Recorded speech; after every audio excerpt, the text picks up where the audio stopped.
Hey, what's going on, guys? A Copy Dog here, back with another Overwatch League video. Day one of week 4. It was a pretty good day. There was some good Overwatch that was played, so we're gonna be talking about it today. If you enjoy, make sure to like and subscribe. Let's just hop right into it. First game was the Los Angeles Gladiators versus the Atlanta Reign. I predicted Atlanta would win simply because Gladiators just weren't looking good, and Atlanta Reign was just they were just looking stellar. And my God, that was like that was a stomp, just to say it nicely. um wow, that hurt to watch, honestly. Like, that was one of the more dominant stomps, and it was against one of those top teams, so I knew Gladiators had the potential, but they hadn't shown it yet, and they showed it in this game for sure. I still think Atlanta is good. They probably might have just had an off day. So the first map was Busan. Gladiators took it pretty convincingly. Maybe, I think like the first round it was 99-0, and then the second round I think it was like 150, something like that. But yeah, Gladiators took it. The second game, at the very beginning, Kodak was subbed in, and he was the first person picked off because Shaz did the Shaz stuff, and then they were able to push it all the way through. Pretty good time bank as well. If Atlanta hadn't stopped him on that third point, they would probably have the fastest time on this map right now. But then Atlanta were able to claw their way through it, and then Gladiators just took it, and now they're up 2-0 at halftime. And then Temple of Anubis is next. Atlanta Reign do like their Widow Junkrat strategy, but Gladiators counter this perfectly, and they're just able to roll through the map, and then they just are able to win it like that. So now they're up 3-0, and then the last map, Rialto, was just another dominant showing from LA Gladiators. So yeah, LA Gladiators are a good team again, I guess. It's good for me that they're a good team, but yeah, I still feel like Atlanta Reign definitely has a big chance. They go against Outlaws and I believe Mayhem, someone like that, or Hunters, something like that. So they'll probably make playoffs with a 5-2. This was one of the games that they were able to afford to lose. But now New York clinched the Atlantic Division spot for the playoffs. Don't know what that means yet, but yeah, they do. So yeah, 4-0, Overwatch.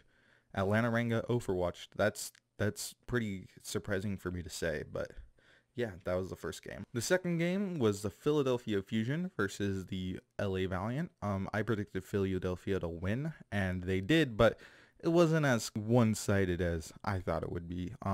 Philadelphia, they go up 2-0 basically, and they're looking strong, and they're like, oh, LA Valiant is now going to lose another game. And then they're able to just claw their way back. They win Temple of Anubis. They stomped Philadelphia on Route 66, and then we see ourselves in a game 5.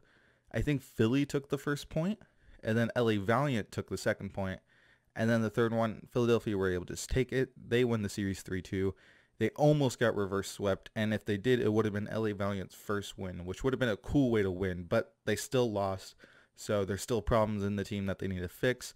But overall, this was probably the best series of the night. It was cool to see LA Valiant claw their way back, but they were just so close yet so far, and that's a perfect way to sum up their season so far. So hopefully they get a win in their next team. I believe it's against the Outlaws, which I definitely can see them winning. So yeah, LA Valiant, they lost it. Philadelphia Fusion won 3-2. The third and final game was the Toronto Defiant versus the Chengdu Hunters, and I predicted this score right. I said it was going to be 3-1. Chengdu, it's just like, it's their strategy is easy to counter, but I will say their strategy on Volskaya Industries, I feel like they're one of the better teams on this map. They definitely know what they're doing. I feel like this is their best map by far. I feel like if they just win one more map and then they somehow take the second control, they can win a lot more series. They just need to work more on their goats. I know they like to run that Hammond, but goats is meta. You need to run goats. So overall, it was a somewhat close game, but it was more of the Toronto show, and that's why they won. So yeah, that's all 3 games from Thursday, and then I'm going to do my predictions for today's games. First one, all 3 are amazing, by the way, or can be amazing. First game is going to be the Paris Eternal versus the Vancouver Titans, and I want to say Paris is going to win just because I feel like Titans are going to slip up eventually, but I don't think they're going to slip up this game, so I'm going to say Vancouver wins this one 3-2 or 4-0. I don't think it's going to be 3. It's either going to be a dominant showing or it's going to be a close game. But I still feel like no matter what, Titans takes this one. Second match, the New York Excelsior versus the San Francisco Shock. I'm predicting San Francisco Shock to win this one 3-2. Why? I don't know. Because New York, they look good, but I don't feel like they've been challenged by a top team. And San Francisco Shock can definitely bring it to them. So San Francisco wins this one 3-2. The third and final game, Dallas Fuel versus Shanghai Dragons, the rematch of last week. If Shanghai don't see 9, they win this game 3-1 or 3-2. So that's all I have for you today. Thank you so much for watching. Make sure to subscribe if you want to see more Overwatch League content, and I'll see you next time. Peace.